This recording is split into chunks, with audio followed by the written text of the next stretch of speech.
Hello everyone, আজকে তোমাদের দেখাবো আমরা হোলির দিন পুরীতে কিভাবে কাটিয়েছিলাম। আমরা সেদিন হোটেল হরাইজন থেকে শিফট করেছিলাম গোল্ডেন প্যালেসে। এই হোটেলে মামনির বন্ধু আর তার ফ্যামিলিও এসেছিল। তোমরা আগেও আমার ব্লগে ওদের দেখেছিলে, তাই জন্যই আমরা সকলে একসাথে আনন্দে হোলির এই বিশেষ দিনটা উদযাপন করব বলেই গেছিলাম।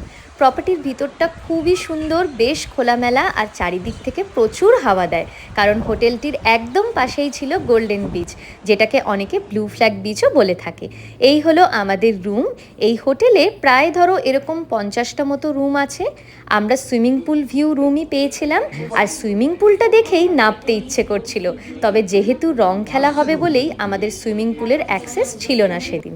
এই জানলা থেকে অনেক দূরে দেখা যাচ্ছিল জগন্নাথ মন্দিরের চূড়াটা। চলো এবার আসি ব্রেকফাস্টের বুফেতে।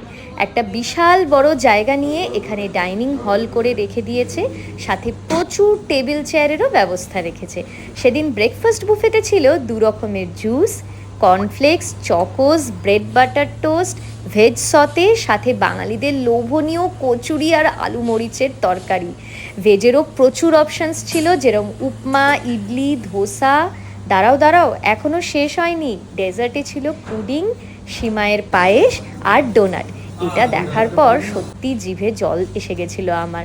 আর জানো তো, আমার এরকম ব্রেকফাস্ট বুফে দেখে প্রথমেই মনে হয় সব খাবারগুলো খেয়ে দেখবো কেমন খেতে, কিন্তু শেষ অবধি আমি প্লেটে সাজানো সব খাবারগুলো শেষও করতে পারি না। যাই হোক, সবাই মিলে এক টেবিলে বসে খাওয়ার মজাটা কিন্তু আলাদাই। এবার আমাদের দুজনের মুখ দেখেই বুঝতে পারছো কি পরিমাণে রং খেলেছিলাম। আর তারপর সোজা এরকম ভূত সেজে নেমে গেছিলাম সমুদ্রে। সবাই মিলে একসাথে খুব আনন্দ করেছিলাম এই দিনটা। এই ব্লু ফ্ল্যাগ বিচটা ভীষণ ওয়েল মেনটেন্ড, আর ভিড়ও তুলনামূলকভাবে অনেক কম থাকে।